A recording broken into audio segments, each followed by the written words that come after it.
When I was really young, my father would be playing music. Now, one of the songs that my dad was playing was by Daddy Shoki. Somebody call my name. Shoki. Really? See, yeah. So he was playing Daddy Shoki and had a dance in there, which I was doing with my brother called Galala. Galala. See, and we'd see the dance and they're really buffing, like, they're doing the dance. We're like, wow. Now, I was aware that there were amazing African dances. Everything was still happening. But there's no recognition. It was just a social thing. That's how people get by. That's how people cope. That's how people deal with difficult things. So that's how dance was, and that's how it was seen. Got here, and that's when it hit me that this is a different environment. How am I going to get around? How am I going to make friends? I would get back home and I'd be like, it's like you're putting on a completely different mask to try to make friends. I directed this amazing show. It was called Alkibalan. The reason why I organized that is to train people, especially of African background, who would have never been on stage. And it was heartbreaking to hear most of these people accuse me of hiding money from them. These people sort of then I've been reading the comments and DMs, and they are filled with beautiful messages about how much you've enjoyed watching and listening to these conversations and how powerful the stories have been. But here's the problem. Over 90% of you watching are not yet subscribed, and I know you're watching. So please hit that subscribe button to join our podcast community and help us attain our goal of reaching 2,000 subscribers in the next 2 months. Thank you. Hi, Mubanga. How are you, Manu? I'm all right. Yourself? I'm very well, thank you. Awesome. Thank you for joining me on today's production. My pleasure. Such a pleasure, such an honor to have you sitting here today. I always look forward to collaborating with you on many things, and for one reason or the other, it never worked. But thank you for, taking on this opportunity with me, all right? No, thank you so much for having me. Thank you for extending. I was waiting for you to I was like, okay, I think Emmanuel was going to reach out. Oh, really? Yes, I thought we might do something, but I didn't really necessarily know that it was going to be this one, but here we are. Thank you. You've done so well, like I, said before, you've done so well. Appreciate that one. Beautiful space. Thanks. Look, let's get straight into it. Now, someone might be listening to this conversation on their way to work, from work to at the gym, or they're probably just decompressing, after a long day's work. What is the highest misconception people have about dance and dance therapy that you would like to dispel? I think it depends on who you ask. And this is obviously coming from an African background. The perspective of dance means one thing for one person, someone with a background, and then it means another thing in the Western context. For example, we're in Australia. The general audience in Australia would definitely see the benefits of therapy in dance, and they will be all over it compared to someone who's from Africa. Because when I was growing up, engaging into dance was just like one of the everyday things, and this is something that many people will not stop to watch. It's just like, oh yeah, that person they're dancing or they're doing their thing, and they'll walk past. Trying to do that here, you have a crowd gathering around you with their phones, trying to film what you're doing. So it could be in the city, just randomly, you get organized dancers, you start doing something. They will sort of be fascinated around the fact of what you're doing. But whilst back home, it's a different story. There would be instances where dancers, young children, whenever I visit back home and we're doing that dancing, it's kind of now not respected as much. So whenever they see someone doing it, they will gather to watch. Not for different reasons though. Kids will gather to watch because it's like, they are doing something fun in Australia. Whilst there is a fun aspect, but they will also be gathering to want to be part of it, as opposed to watching it to pass time. So for a typical person, what is that thing, generally, as humans? Yeah. People often misinterpret dance, of course it's pleasurable, right? It's entertaining. All right. But more than entertainment, what does dance mean to you? Dance is a passion for me, and it is definitely therapy, and it is something that has helped me a lot. Being migrating from Zambia to Australia, it was something that really helped me fit into this new environment. I struggled to make friends. I struggled to fit in.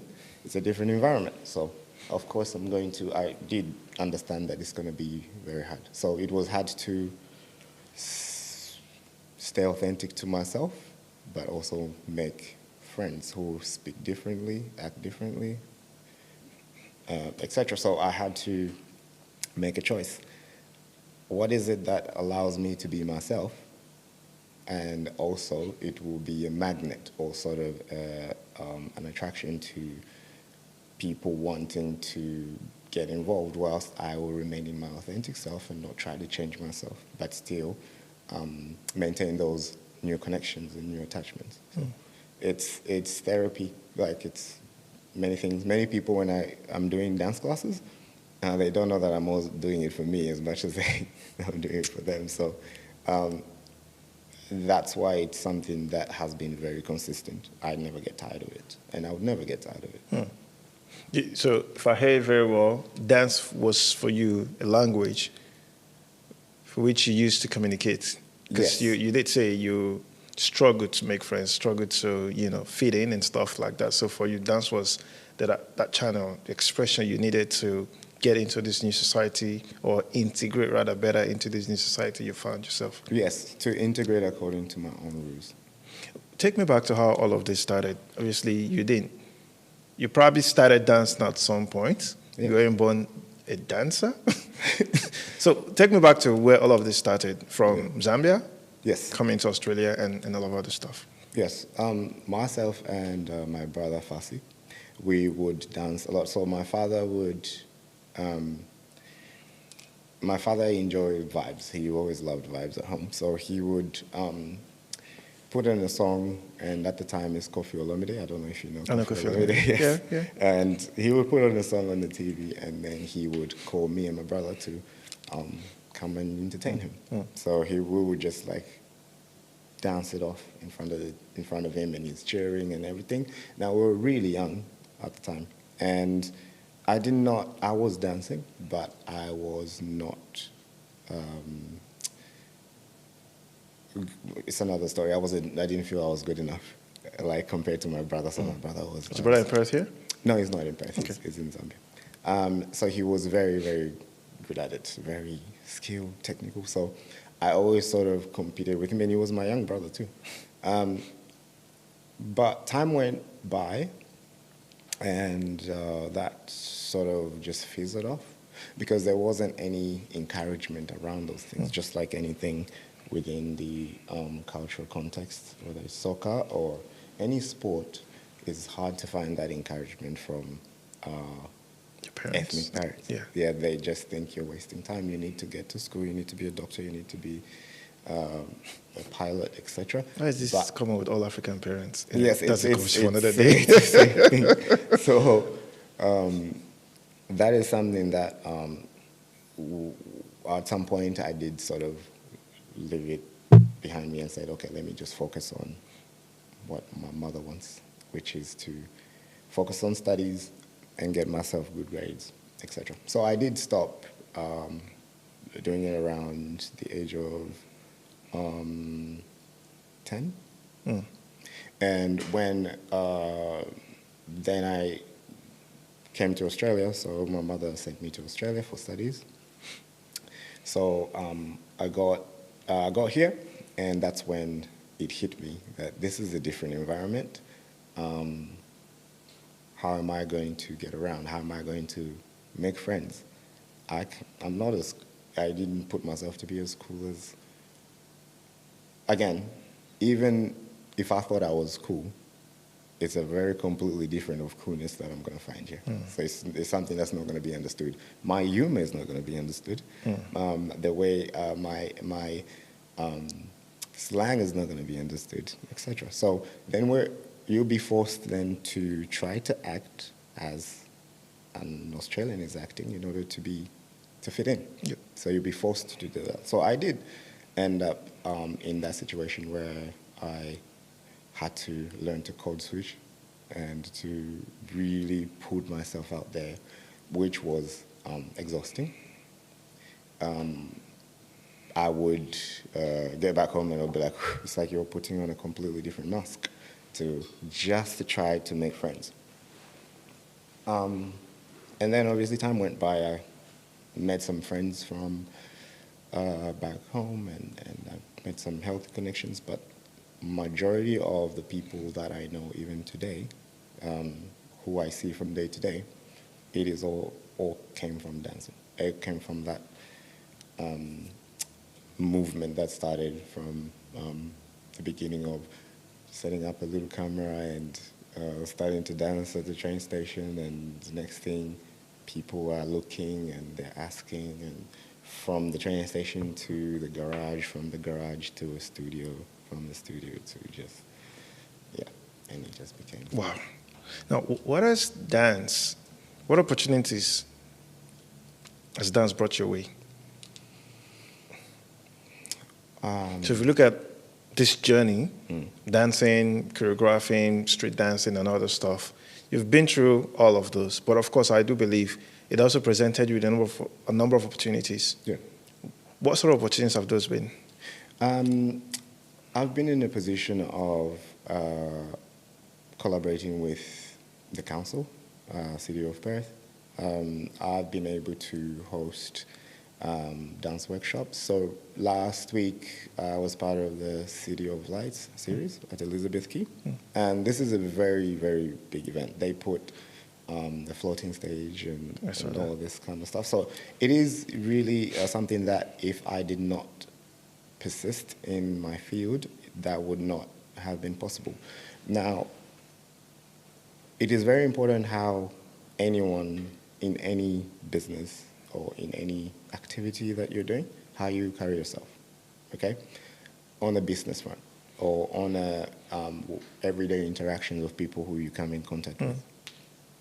It is through that where word gets spread about what you're doing, and this person will be amazing in this situation. So that's how most of these opportunities come about. So I've been able to speak to Heath Ledger Theatre and then explain to them, this is what I do and this is what I'm doing. I would like to collaborate. Perth Festival, and interstate as well, where I would be just invited.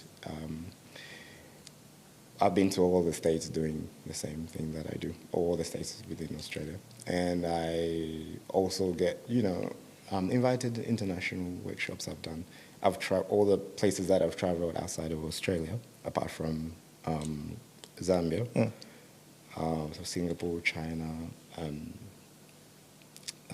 Indonesia. These are places where they just reached out and they said, okay, we would like to involve you in, would you like to do a workshop? We would like to learn the stuff that you teach.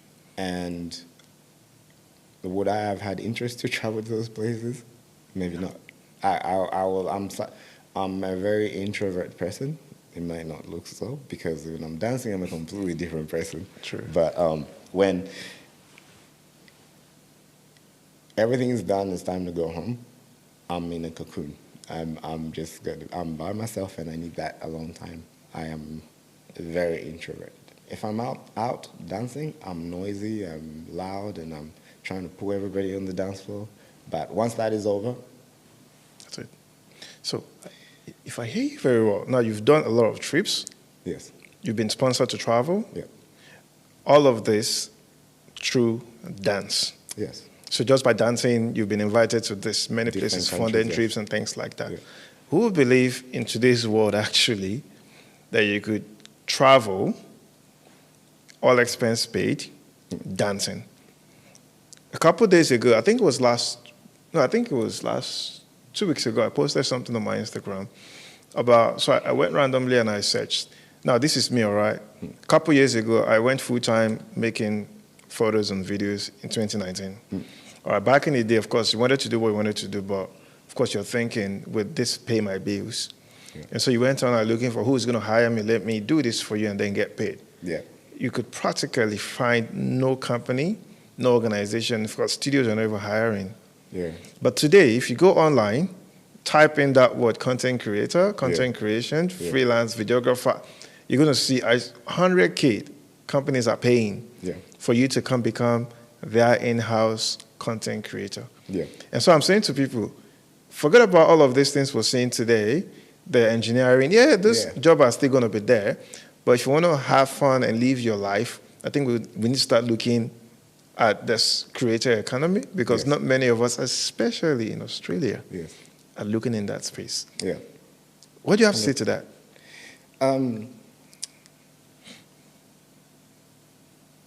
I sort of understand the anxiety around stepping out in that field for most people, because you have to work hard at how you're going to package your stuff, whatever it may be, whether it's like videos, whether it's podcasts, whatever. You have to package it a certain way so that the people that see it in this day and age is all about Instagram, people scrolling, they'll come across your stuff, and when they see it, you need to catch them. Yep. Okay, so how you package it, it needs to be really unique. It needs to be packaged in a certain way that is calling people to be involved. So whilst it's a new world we're stepping in, the AI and all of this, it is very important to tap into it, because if we do not evolve and try to get onto it, especially for young people from the African background, we need to step away from this traditional way of thinking, saying that by studying and doing this and this, and that's the only way I can make it. That is not the case. You could study and finish everything, but then you could also face with recession. You could face with all this sort of stuff that will push you back, and you'll be disappointed because you believe that as soon as you graduate, you will be able to use your degree.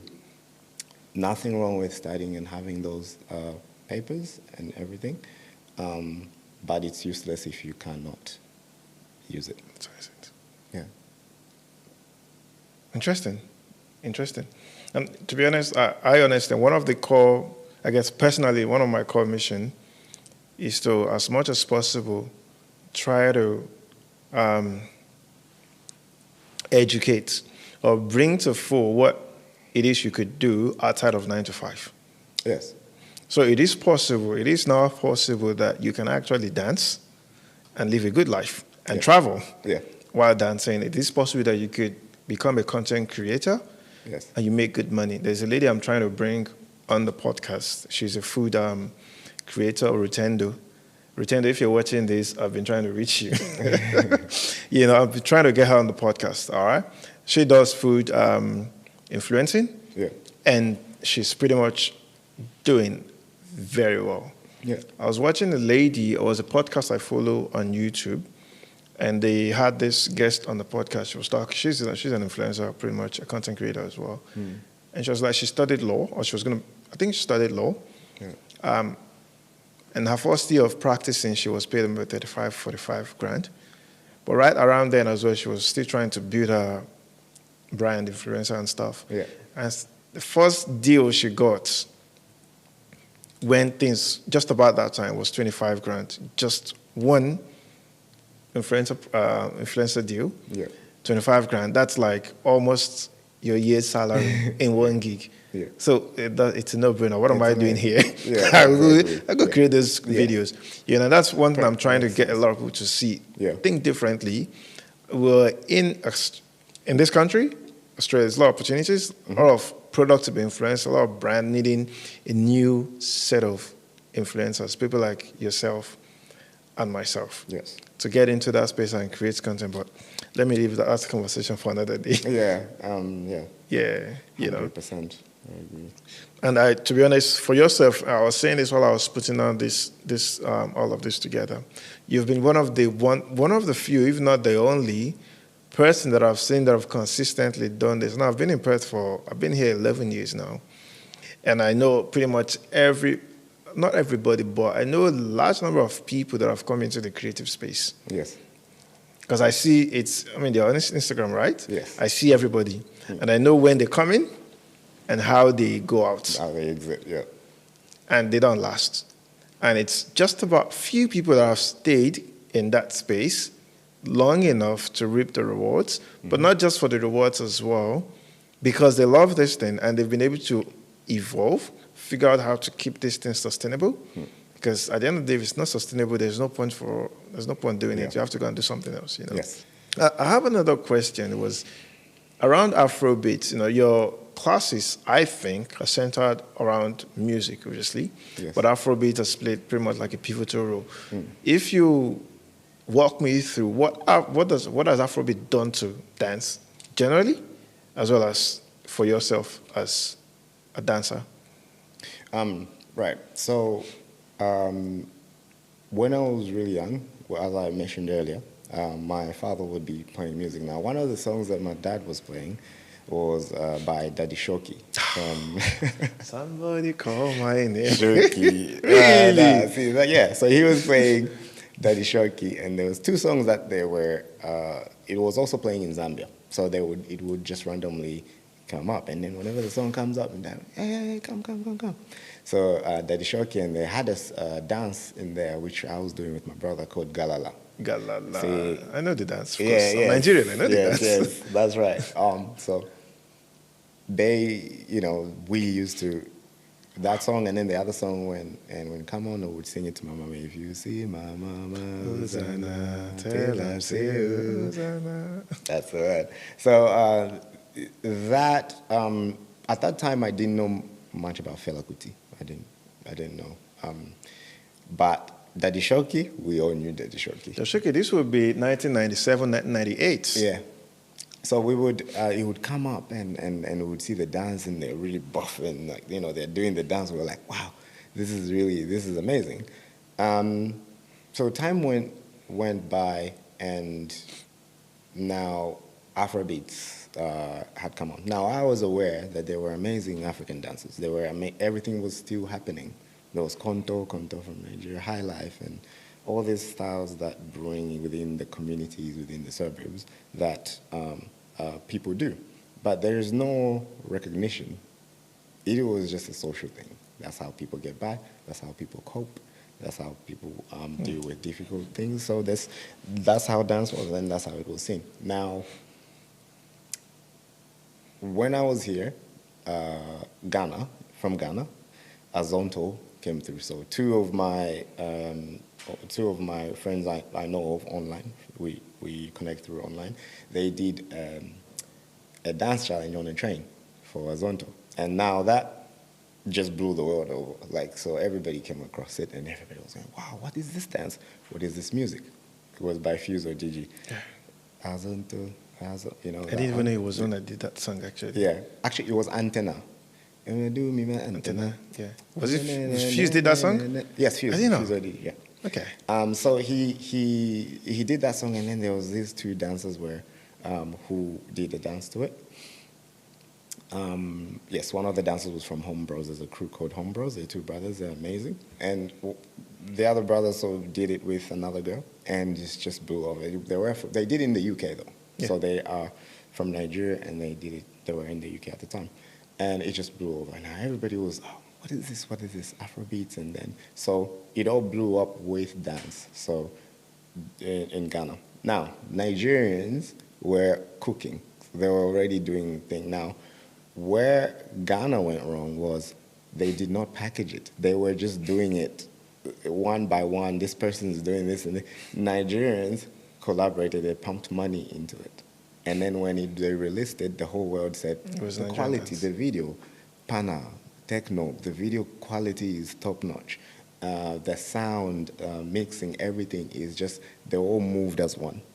So then today, if you find out, okay, who are the top artists, Afrobeat artists, they're all going to point to Nigeria. Most of them are going to be from Nigeria.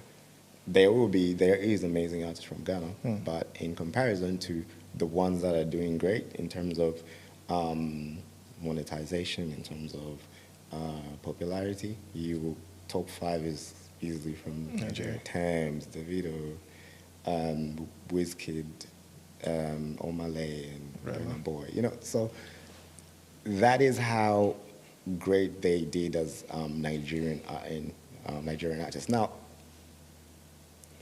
that of course helped with when it hit mainstream. That helped with, okay, I'm going to play that song that is popular from Nigeria so that I can connect with these audiences who most likely have never heard of Afrobeats or these styles. But in order to have this strategy that I need to penetrate in this industry or have my my work be seen or be heard, I need to play a song that is familiar to them. So then it helped in that sense that Afrobeats has broken through. Everybody knows So-So by Omale. So I'm going to play So-So and do a really beautiful dance to it so that anyone who sees it, they was like, I know that song. You know what? Oh, this is in Press 2. Let's go and check it out. Yeah, so 100% it really helped out. And as Africans or the rest of the countries, we all know that Nigeria has been a driving force to their recognition, that the world came to realize that, wow, this is a hidden gem that has been covered for centuries. Yeah. Would this have worked if Afrobeat wasn't in the picture? Yes, it would have worked. It would have worked differently. What? Of course. How different? So when Afrobeats was getting the wave, in the Congo also got the wave. Amapiano then in the South also came up. So if it wasn't for Nigeria, it would have been South Africa. And then maybe then it would have gone to Nigeria. And then it would have Nigeria or Ghana. So there was no way of that not happening. It was just time. What really pushed it was the revolution of social media. How anybody can record, anybody is able to post and bring awareness to this talent, these street talents that happen on a daily basis from our continent. So, very remarkable. Yes. So when now Afrobeats was the driving force, and then let's jump to Amapiano. So Amapiano came about with their distinct sound, which then some Nigerians started sampling Amapiano in their music. And for me personally, I don't like that. I want Nigeria to be, Ogeji, Ogeji. I want it to be the way it is. It's original, it's beautiful in its own. Let the Amapiano people do what they're doing. And then we see that variety and talent that we have back home. So whilst I do appreciate that Afrobeats really has been the driving force, and they said, let's go. And that's the confidence of Nigerian people. They just said, let's go. One way or another, this has to go through. And then so the other parts, it came through as well. And personally, what I've noticed about us, we're in so much in monkey see, monkey do. Like, we love to, we could all stay still, but if we see, oh, that person did it, and they look like me, and therefore I'm also going to try to do it. It may be, sometimes it can be healthy, it can be unhealthy. Because then if somebody raises up, okay, Manu is doing podcast, I'm going to do podcasts as well. That is not healthy, I don't think. It's good to inspire, but be inspired in your own field, not just because you're doing podcasts. You're passionate about podcasts, and you know what you're doing. I may be inspired, like, wow, Emmanuel's doing podcasts, and I need to do podcasts as well. I shouldn't. I should check myself first, like, what am I passionate about? And then I'm going to do it because Emmanuel did it. It's different when it comes to being an engineer or studying or going to some university to train, or it's different. If I see, like, oh, Emmanuel is an engineer, is a mechanical engineer, I'm going to work hard and also going to be an engineer. It's a different thing altogether, because education is, from what we grew up, is everybody has to go through it.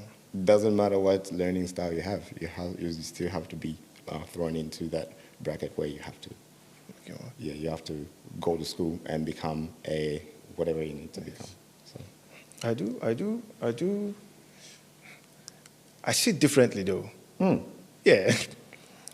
And this is my view, personal to me. Yeah. So, healthy competition is good. It just makes everybody go work harder.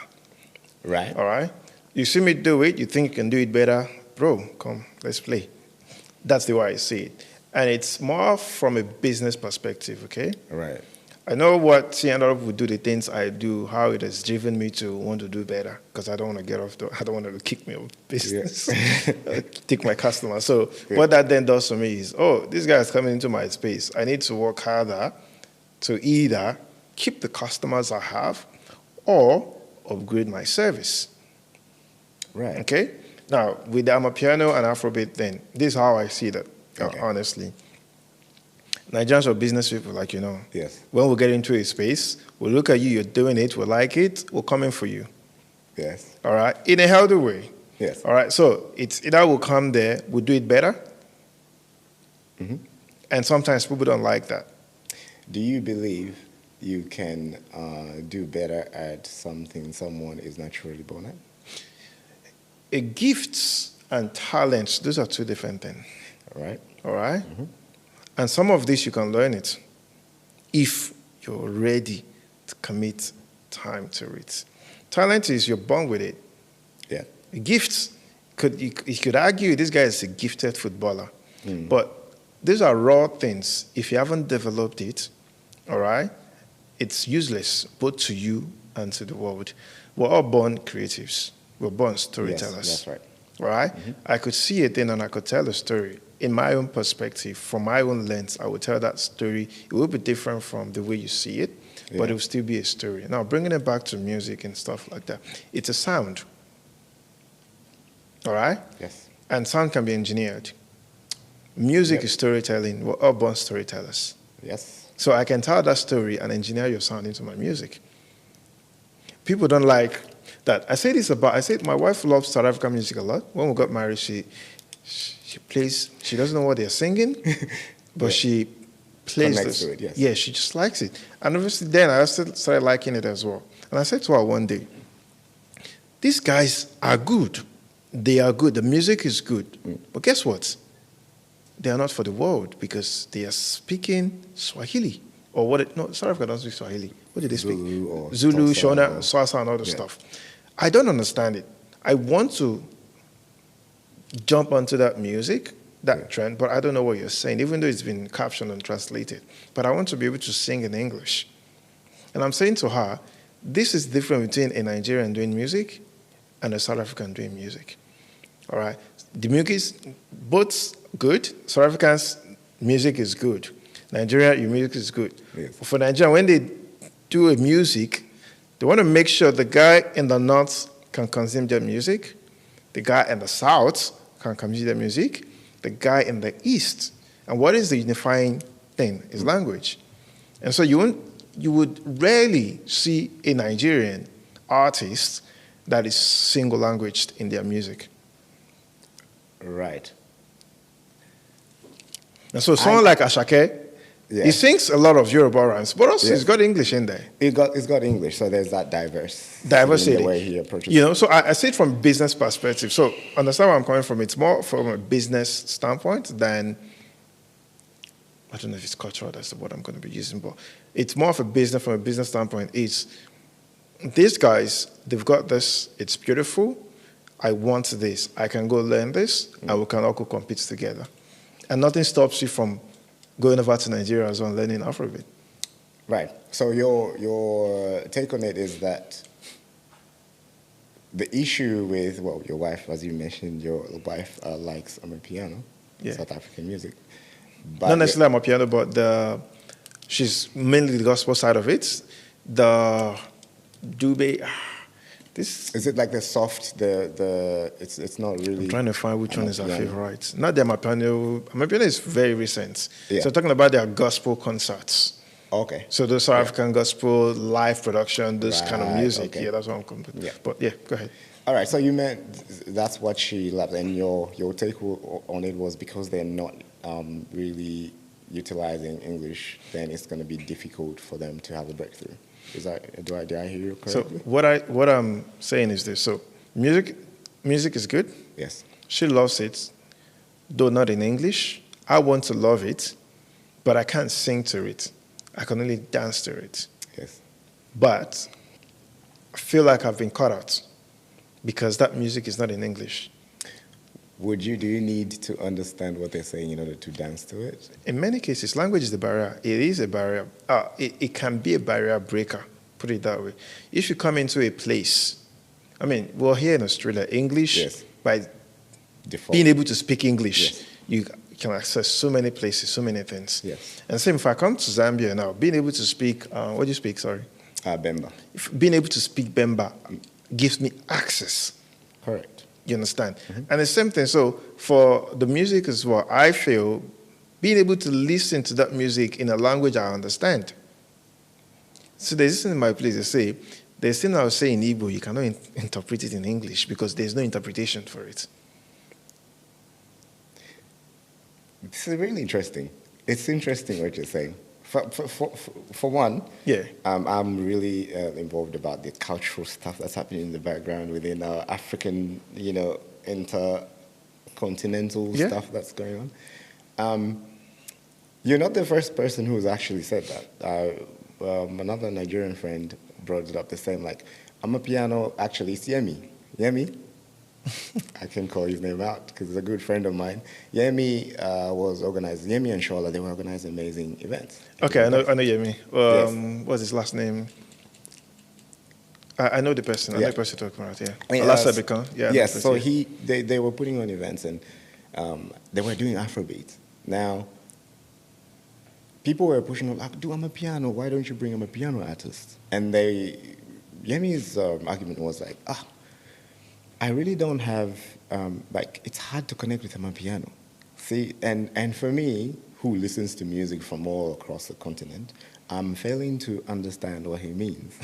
Because every time I interact with a piece of sound, it just has to be African. And I will know it is African, whether they have lyrics in it or they don't have lyrics in it. Afro house, mainly, is just a beat. It does not have any lyrics in it.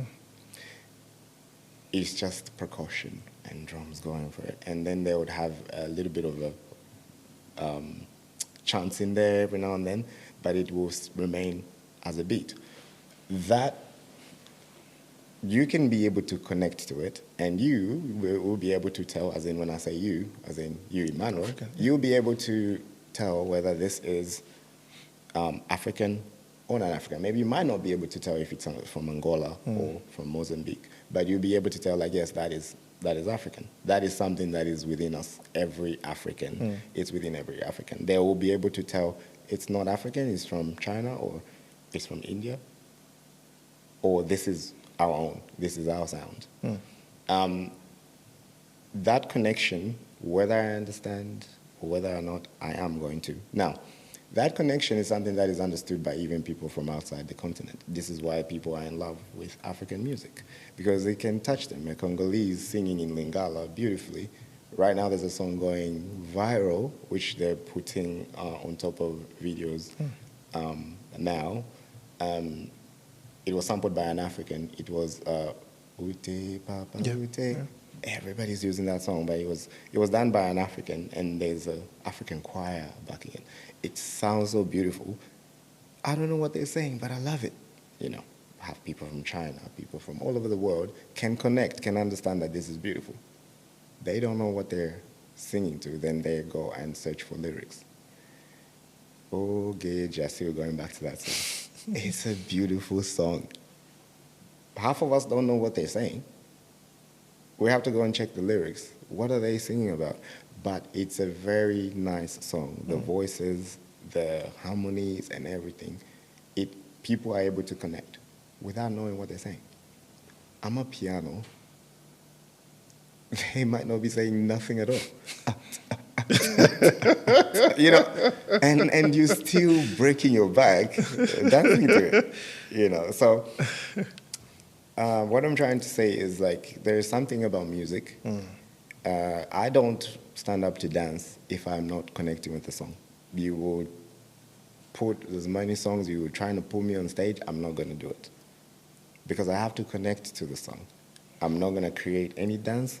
I will stay at home and just sit. If I'm not connecting to a sound, I'm not going to do it. So what I do is I play music on a playlist, random, and I'll sit, whether it's I'm on my phone doing something, and when that song comes on, I will make dances for the whole week if all the songs I am feeling like, oh yeah, this is beautiful, and then I'll do it. So because that helps me to enjoy.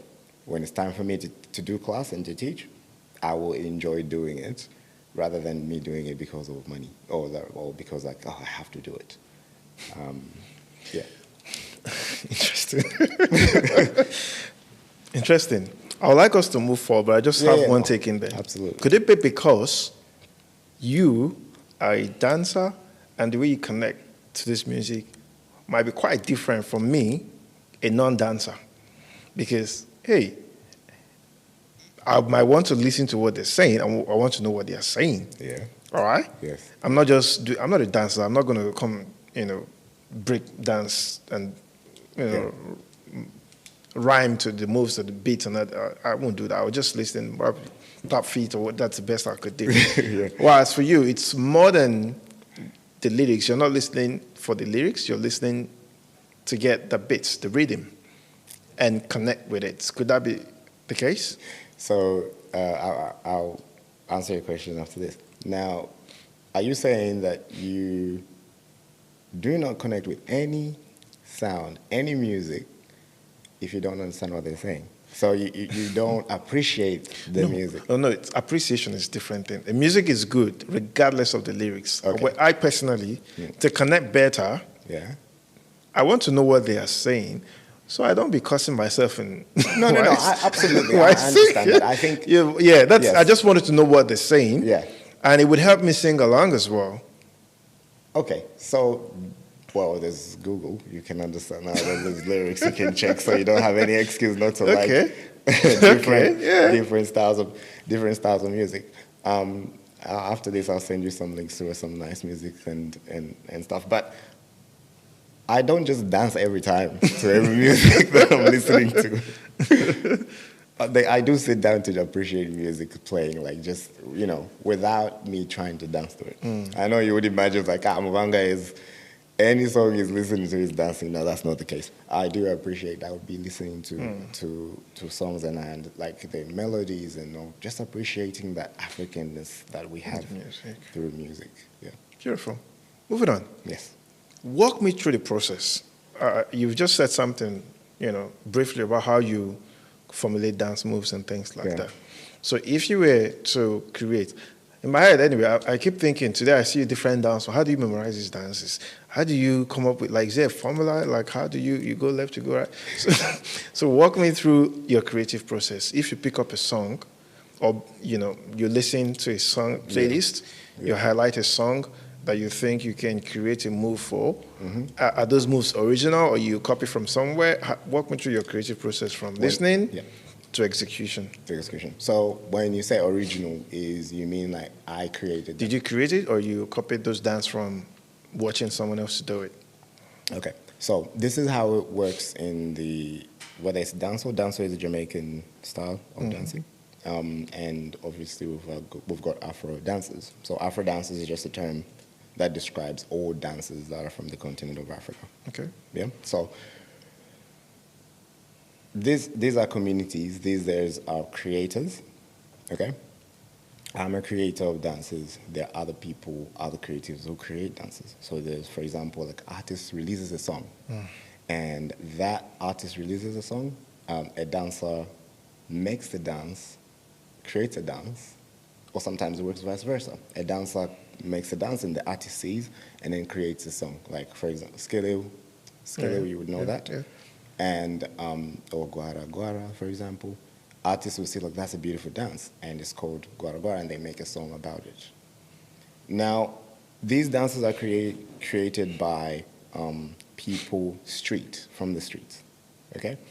And when they create those dances, they put them across the whole Afro world, whether it's in the diaspora, within the continent, they embrace it. Mainly dances that get created are from the continent. They are authentic, they're real, they've got meaning behind them. And these are the ones where us who are outside of the continent, but still connected, that's when we're like, okay, this is a move created and this is what it means and let's go. Now, that has been happening a very long time. And all African continents, almost all African continents that really are in showcasing these dances, they all contribute in this sort of pond of moves. So in Angola, they'll be releasing a move, like for example, one of the moves called Sangra, and in South Africa, there will be Gwara Gwara, for example, and in Nigeria, you know, there'll be Shaku Shaku, anywhere. So they all really have these moves. Now, as they come in, they're all being collected, like, okay, this is the dance and this is what it means. I cannot go and just dance Afro without involving any of those dances.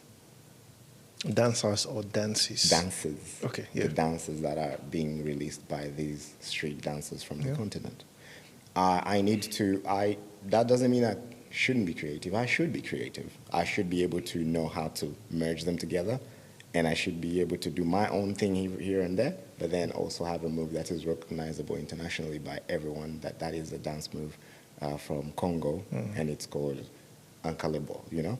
So that is what will keep me connected. If I just will go on about and just doing my own moves, it's good, and I promote that every now and then. I don't promote just piling up all these dance moves all together, but there has to be a creative aspect to it. There has to be something that's setting you apart, because everybody else can do that. You have to have a way of how you merge those dances, how you chop them and put them together, and then you can and you have to know what to call them. If I'm putting all these moves and they're all from Congo, then it's Sindombolo. I can't call it anything else. If I'm piling all these dance moves in a routine on a song from Nigeria, then I have to call it the style for what it needs to be called. So if I'm going to use different moves in one piece, I need to call it Afro dances or Afro fusion, not Amapiano, not Afrobeats, not Ndombolo. It has to be correctly categorized. So when you see like, oh, is it original? Yes, it's original because I am creating it, but it's not advised not to include those moves, because then you're acknowledging and you're staying connected with the wider community, Afrodance community worldwide. Yeah. Cool. So, if you were to create a dance move today, if I give you a piece, for instance, and you were to create a dance move for it, what's your creative process from going from you listening to that music, deciding which moves would go with the song, and then teaching it, executing it? How would you go from there? Okay, so I'd be sitting and then I'll be listening to my playlist, okay? And I'll put it on shuffle. Like they will throw music, for example, Spotify. They'll be throwing different music, whether it's YouTube or Spotify, new music. So I hear a good song and I stand up and I just start freestyling, dancing. My brain, my muscle memory will throw me in the direction of a certain move that I already know without me forcing it, without even me choosing it. I'll just step in a certain direction and then it will trigger my memory and go, oh, it's Shaku Shaku, and just throw it in there. It suits the sound, it suits the lyrics of what he's saying, or sometimes he's talking about jumping and, you know, so then I would be able to be like, okay, usually it's just the first move.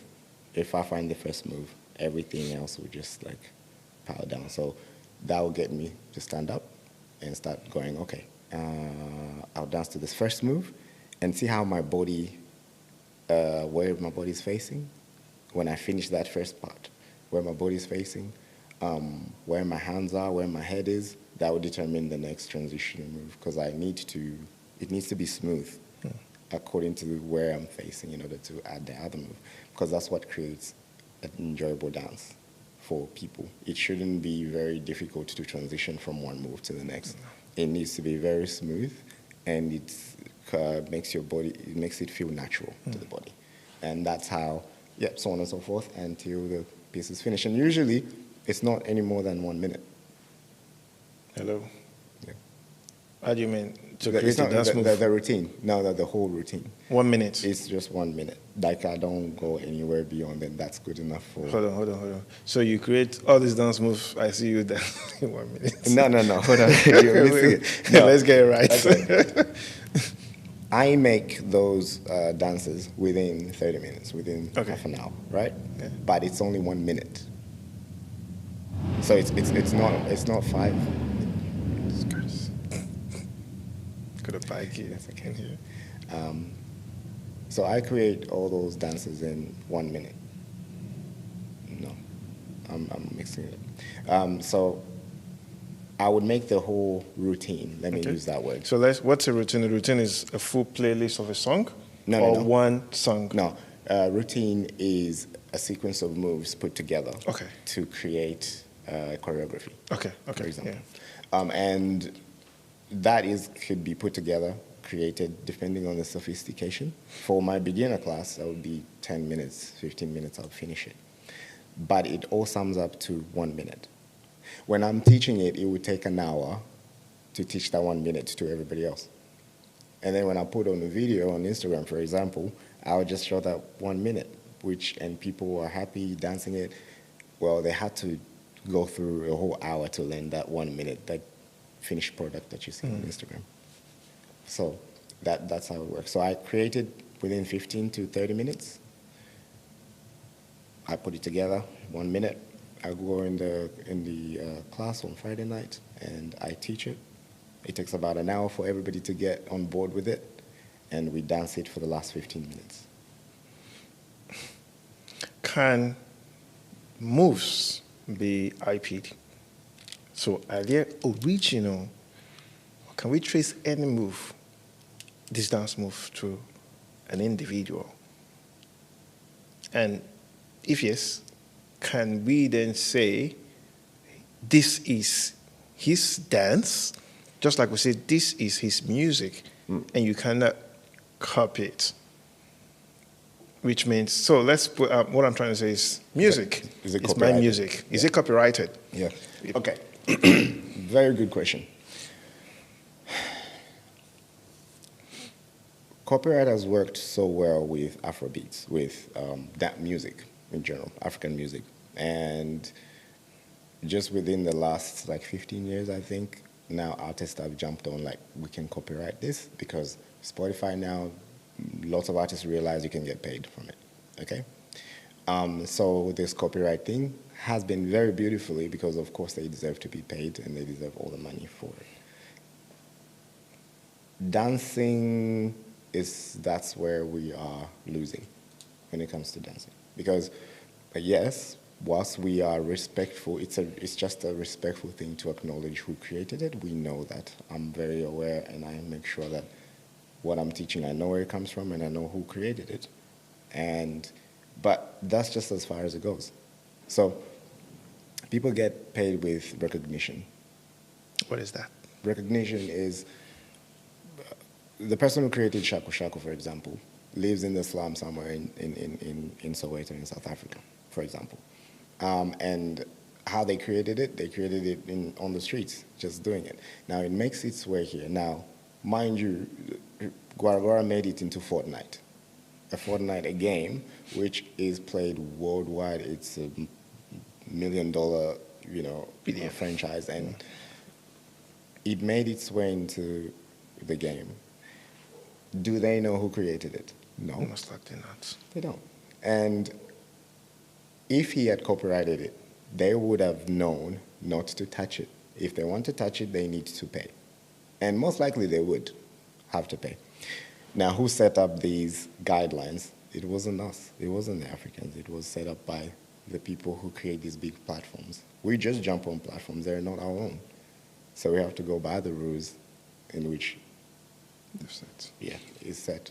by them. So we have to just be smart. Okay, in which direction the world is heading towards? It's about copyright. Okay, how do I get on board? I have to. Same with TikTok, the same conversation we're having. You just don't need to understand you have to understand the guidelines of how I can monetize my craft. Okay, what do I need to do in order to make money? Oh, you need to register your account for monetization. So every time the ad comes on, you can get money. If you don't know those things, you lose out. Has there been any instance of a dance being copyrighted? Yeah. Do you have any record? A record of a dance being copyrighted, protected? No, we're not there. Not just Africa, globally.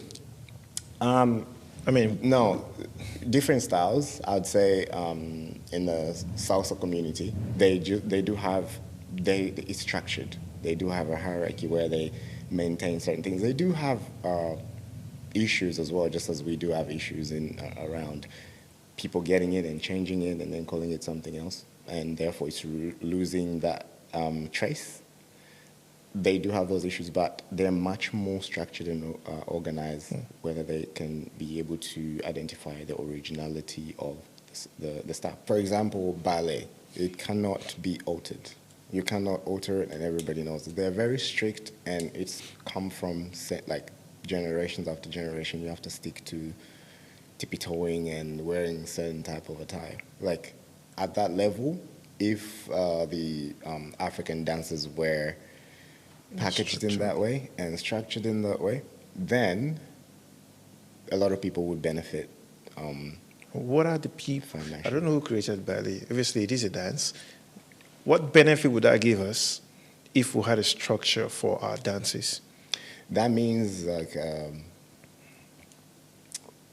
young person who is creative in a place where nobody knows, whether it's in Nigeria, whether it's in Zambia or South Africa, is going to be contacted to say, your dance has made it to Fortnite in a video game. Every time any person chooses that character and does that dance, it's checking in. It's checking in as money in his account. So does that then mean ballet as a dance got different variations of it, or different? I'm looking for the right word. So can I create a ballet dance that's uniquely different from the other one the next guy is dancing to? But in the same style? Within the same... Yeah. Let's see ballet as a genre. Yes. Okay? Afrobeat as a genre, and then we now have different music. Yeah. So let's see ballet as a genre, yeah. and then have different music unique to the artist that created that dance. Is that the same way it's seen? I'm not I'm not so familiar about ballet, but one thing I know is that there's sequences and patterns that they have. Okay. And you have to stick to those ones. You can do impressive in the way you express yourself in maybe like a split jump. It might be done so elegantly, better than the other person. So that's how they would, even the audience, they have a very classical audience passed on from generation to generation about ballet. So they do appreciate and know a perfect posture of how someone needs to execute these sequences of moves. So they could be in the same way that you cannot do the same dance as the other person. That is, you are going to be like, oh, hey, you did my choreography. So they have to each person has to make their own choreography to display. And that choreography could be one instructor who does ballet and say, this is my sequence of moves, but they're still loyal to the original way of doing it. You can't go and start doing piano moves in the ballet and saying I'm remixing it. You're not going to pass, you're not going to go far with it. The beautiful thing that we have in Afro is acknowledging the creator of a routine and choreography. So I do challenges where you do like, okay, hey, this is a challenge of a new song, anybody can do it. So then you have different people from different parts of the world doing the same exact choreography. At the bottom of the caption, they have to say who created it. But that's as far as it goes. You're not going to make any money from it, but you're just going to get recognition. It is my hope that someday, because there are quite a few dance moves within the continent, and many of them keep popping up here and again. And I'm hoping that someday there will be a system in place to track and document, just like we've got for music. Perhaps we could have something similar. What would that system look like if I were to ask you, a dancer? If that system had to be for what I think would work is that system has to be made by someone from the continent, where the registry and of the dance move goes like, okay, this is a dance move. They have to source who created it, and they have to be able to pay back. Of course, they have to keep a certain percentage for their operations and organize it in that way. In the same way music has been done, that is the same way they have to do with those dances. Otherwise, their non-Africans are even, most of them are more popular than the Africans themselves. Yeah. The only reason is they understand the system better than us, because it was created by them.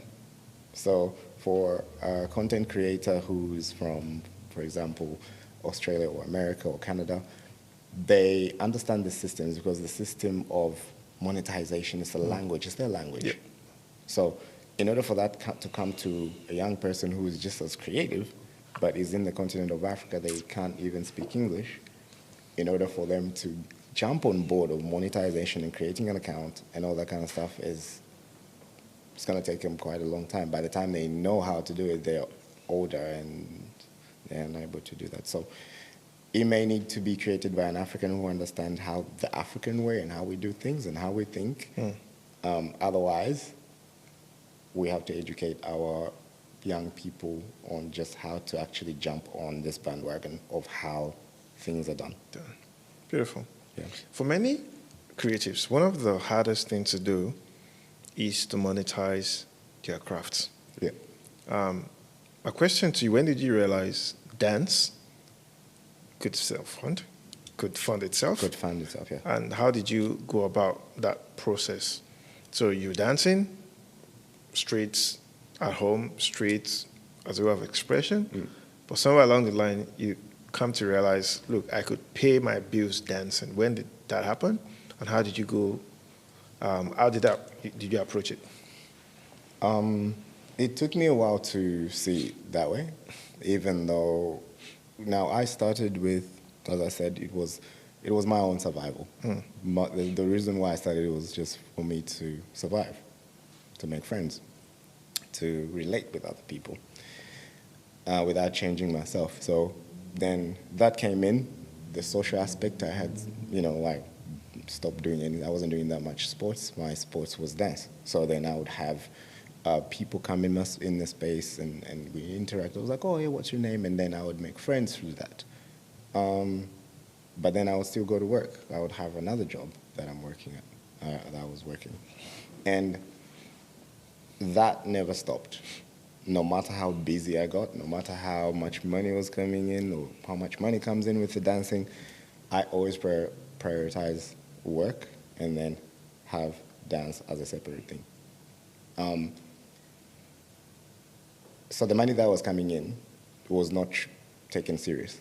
It was just like, oh yeah, like that's bonus, or by the way, or that kind of stuff. So, and I did that on purpose, because I do not want to have dance be my main source of income, because the passion will be gone. I will lose the passion. I needed to find a balance. Now I do. I've found a balance, but before, for a very long time, years and years, I did not know a balance. All I knew is that this is my passion, and once I start to seeing it as the main source of income, I'm going to lose the passion. I'm going to be going to dance because I need to pay the bills, rather than I need to just express myself. So it was such a difficult line, or it was just so blurred between business and personal, because I'm having therapy through this thing as well. And I'm having these connections and attachments, healthy ones, and sometimes unhealthy. It's all in one sphere. So for it to be seen like, okay, this needs to be treated as a business, really took time. It took a long time. For me, behind the scenes, I would do good. I would do the paperwork and I'll be on board with everything. But on the outside, interacting with people, we would just be as friends. So, for example, you come to dance class, up, Emmanuel, what's up? What's going on? And what you doing? What did you do on the weekend? You know, so that made it successful business without me realizing it, because I'm interacting with people as friends. I'm not seeing them as like somebody who's bringing customers. And I allocate like 5 minutes of just talking to people, and I'm gonna go around. How you doing? You know, I'm just sort of talking to people, and that created community without even knowing that that's what I was doing. And in terms of business, if we, word it that way, it just became very successful. There's, every week is just different people from all over the world. And it's just a beautiful thing to see. And it's just dancing, which is back home. It's just like, you're wasting your time dancing on the streets. Like, what are you doing? And here, it's put me in, like we talked about, in positions of like all sorts of opportunities. And I met my wife through it.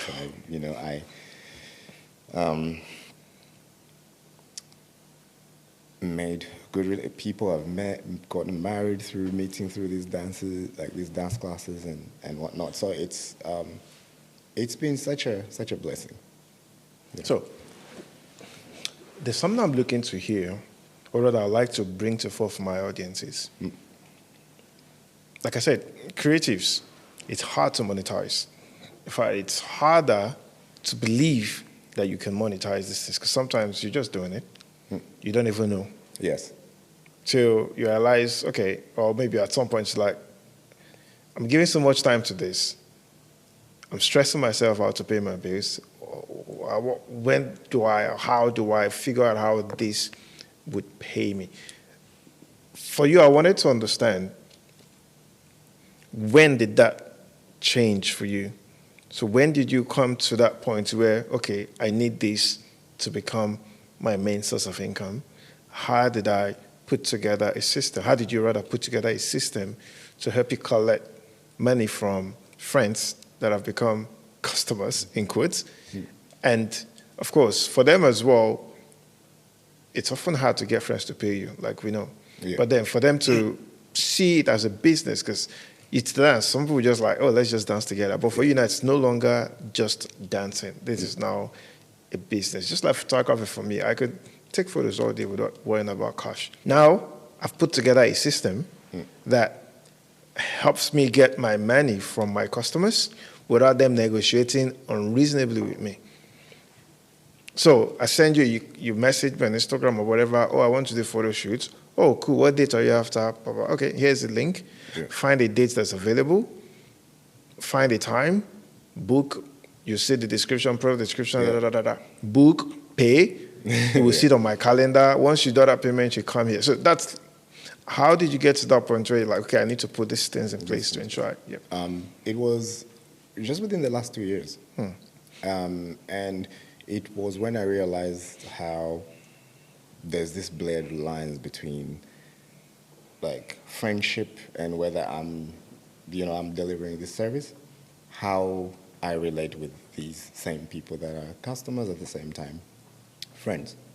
You can't do that. It's very, very difficult to navigate.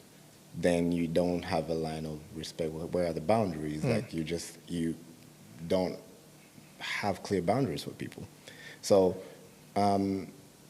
it was after I realized that, okay, this is how this, whilst I'm trying to connect with you as we're friends, we're on the same level. Don't see me as this person just because I'm sort of your director in this specific project or everything that we do, that you have to see me as this, we're friends.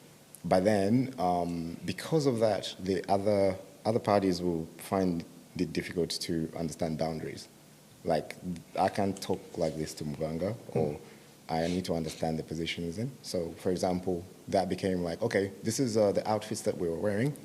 And I have to ensure there's not revealing too much. It's not nudity. It's respectful, but this is the outfits that we're wearing for our performance. Then, because of the relationship that I've cultivated outside of this dance with these people, then they feel like they can talk back and say, no, we're not wearing this. If Chris Brown comes and obviously, Chris Brown, a big artist, comes and says, this is the outfit that we're wearing for this performance, it would be unprofessional for you to start questioning and saying, no, I don't want this, I don't like this color, I want to wear this color. That is not your vision. If you don't want to be part of it, that's fine. You can just say like, hey, I don't feel comfortable wearing this color, so I'm not going to be. But it's not the position of you voicing your opinions in front of everybody else and sort of creates this toxic confusion thing. But that's something that made me to step back and say, okay, I need to put this in place and understand like this is business and separate, and how I'm going to interact with people is going to be completely different. Just the last 2 years. That's when I said, I drew that line of how I'm going to interact with you. I'm going to be nice, as usual, but I'm not going to be saying, oh, what are you doing? Let's hang out. You guys, what are you doing? Let's hang out outside of dance and whatnot. So that is something that I would not encourage anyone to do, especially us who are not being trained by anyone how to do business and how to, we're just walking in and self-taught. And those are the things that I had experienced. And I'm grateful to have experienced these setbacks through that, because then I can see like, okay, that is a mistake I made there, so I need to go back to the drawing board and do it differently. Would that then be because I was going to ask you, what's been the biggest challenge, running a dance class or a dance academy, or, what would you say would be your biggest challenge so far? The biggest challenge would be the work that you do in the background, which you don't choose to share with anybody. Unfortunately, nobody will think of it as effort, as hardworking, as something that you battle with in the background. The finished product, like on the outside of what you're giving to people, is something that people will take. Now, 2 years ago, I had a group of dancers who I was directing. Amazing dancers. We had trained with them, some of them for back as 3 years, for example. And then the same thing I was talking about, having these boundaries, they were crossed, my fault. I would take the blame on there by not seeing, by not understanding the principles of business. These lines were blurred, and these people sort of then there was a huge misunderstanding, and just there was a lot of pointing fingers. Oh, Mubanga made this much money for this event, and we didn't get anything, right? Now, I direct this amazing show, which a lot of people know about. It was called Al-Kibalan. This was I've done 2 so far, and they're at the State Theatre. Very, very fancy. The reason why I organized that is the purpose is to train people who would have never been on stage, lights and everything. And I make sure it's on a big stage, lights, and I train young people, especially of African background before. Back in the day, my vision was to focus on young people of African background and put them on stage where they did not really ever thought they'd have wanted to do it, but there hasn't been that opportunity. So I would train them, 2 years training. Some of them I would fund them. I would say, just come, you don't need to pay. I will help with Uber and all that kind of stuff, because I've seen potential in that young person, and I'm looking at the end goal. So would invest all this, and at the same time, so I'm working the other job, and then I'm paying for this auditorium, which is like tens of thousands of dollars. Just so, because I'm thinking, she's gonna look great, they're gonna look great on this big stage, and we're gonna show mainstream Australia what we can do You do not have to hire someone interstate or international. We do have this in WA. There's young, talented people. Now, that takes time. Yeah. That takes patience. That takes sacrifice. I have to work in the background. Now, this is behind the scenes. I would never communicate this to them. Okay? I'm just working after my work, and then I pay a little bit to the venue. And after that, oh, do you want this kind of lights? Yes, sure. I pay them. Do you need this? So all the budget comes to about 20 grand, right? Okay. And I'm like, okay, guys, we're ready to perform. And I want to see them being happy, like, wow, this is amazing. Where they go in the changing rooms at the State Theatre, they're like, wow, is this our rooms and everything? That is the satisfaction I was getting from it. Was I getting rich from it? No, I wasn't. No, of course not. Now, when we sell those tickets, that's where I needed to make my money back.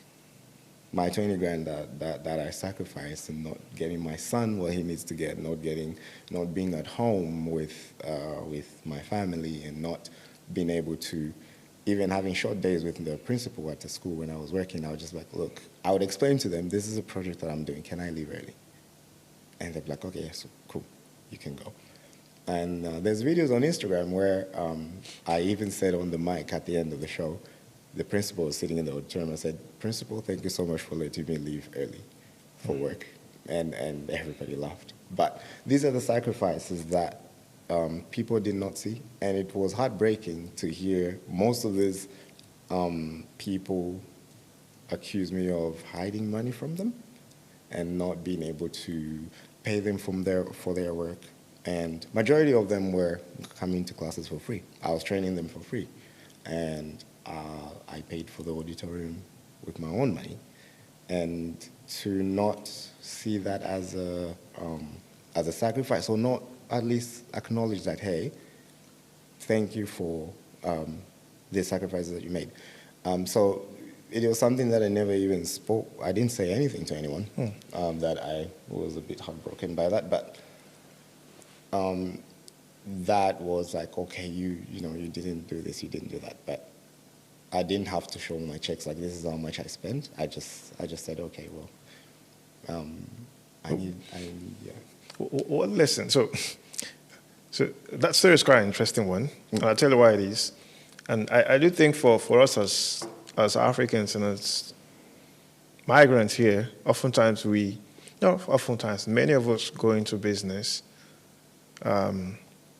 without having the experience, necessary training, mentorship that's needed to thrive or do well in business. And many of these mistakes you've made, it's not unique to you. We've had, if you go into business, you're going to have a lot of other stuff, But then one thing I also see is our inability, or sometimes our inability, not intentional, but, because we lack knowledge. Yeah. So our inability to put stuff down in writing. So if I'm going to engage you to do X, Y, Z for me, did I tell you you're going to be paid yes or no? Did I tell you how much I'm going to commit to this? Yeah. And all of our other stuff. And this has come back to hurt many of us. Yeah.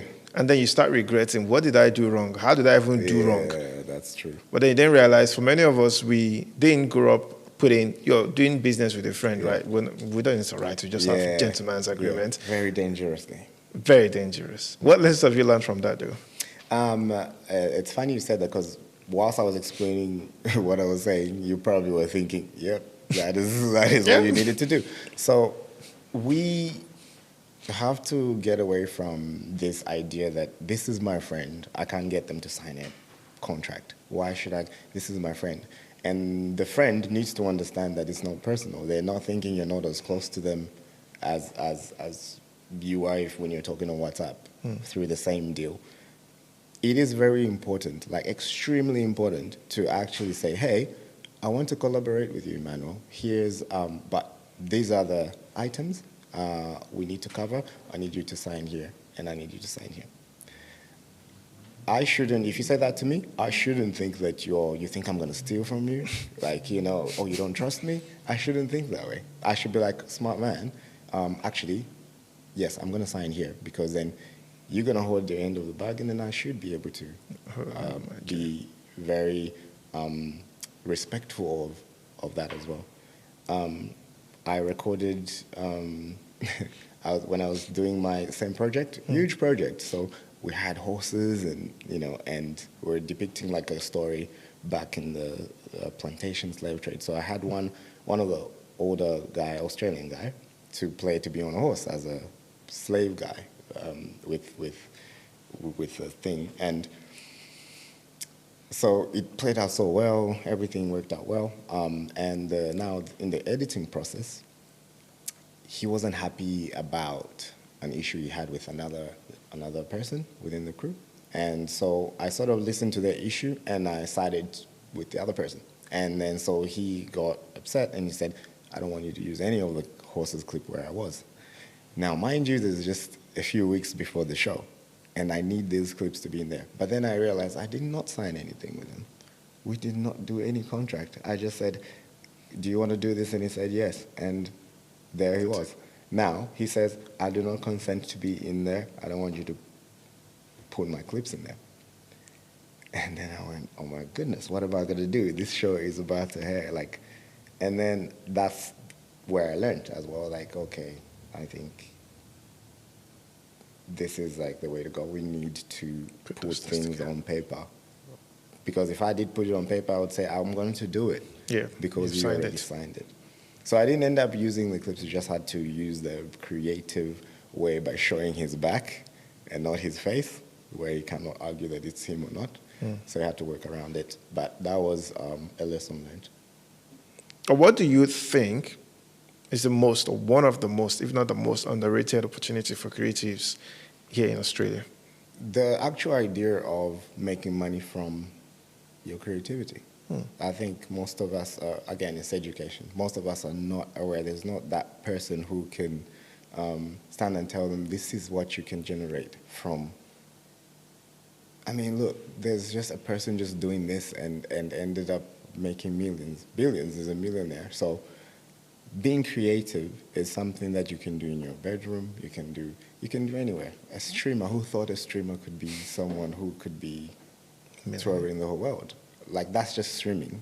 And if you, he's an amazing guy, Speed. Obviously, we know he's touring Africa.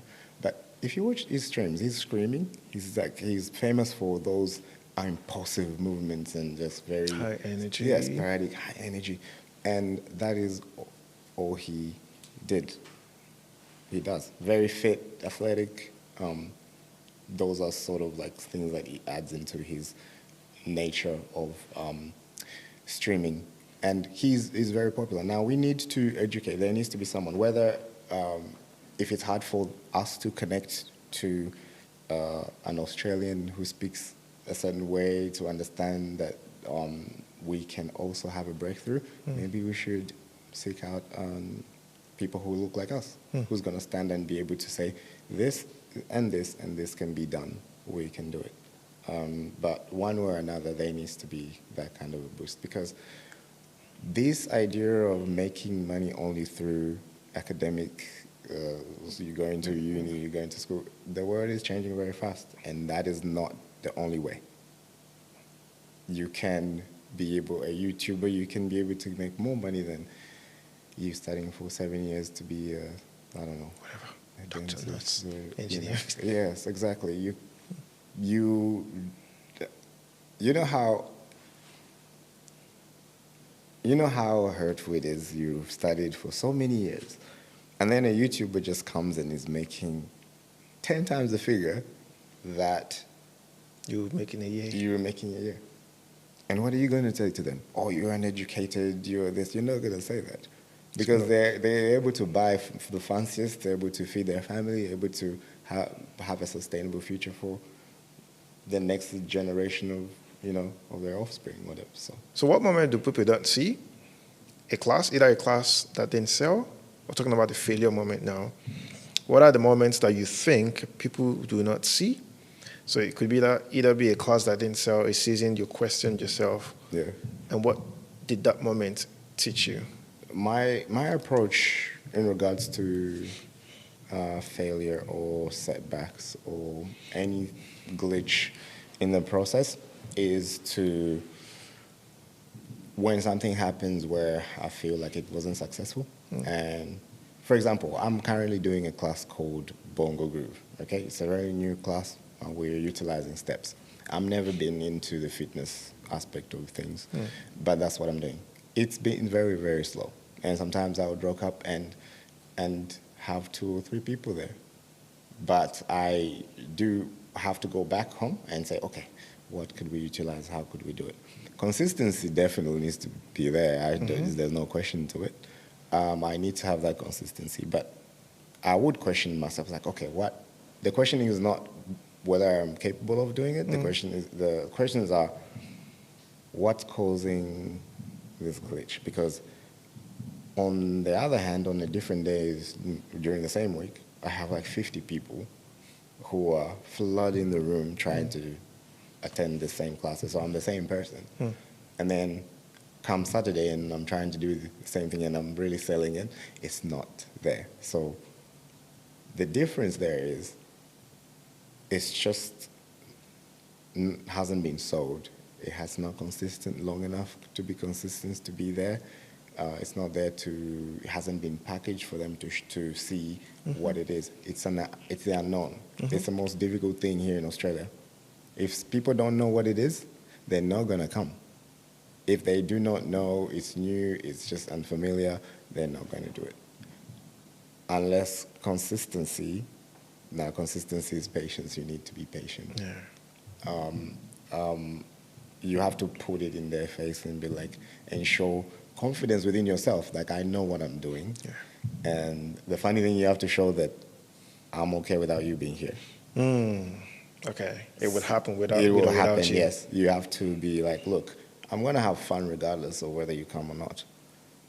That messes up a lot of people. They're thinking, what? I'm gonna go because FOMO sets in. People start fear of missing out. Exactly. They start feeling like this. So I try to do the same. If I have 2 people attending, I'm gonna focus and we're gonna have the best time. If we record something, it's gonna show that okay, they did have fun regardless of whether I was there or not. So why not? I'm gonna be there the next time.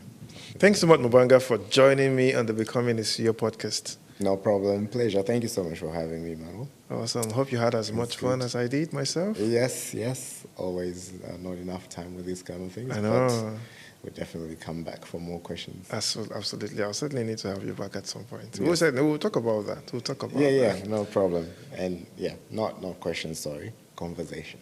Absolutely. Yes. Thanks so much. No Thanks problem. so much. Have a wonderful day, okay? No problem. Easy.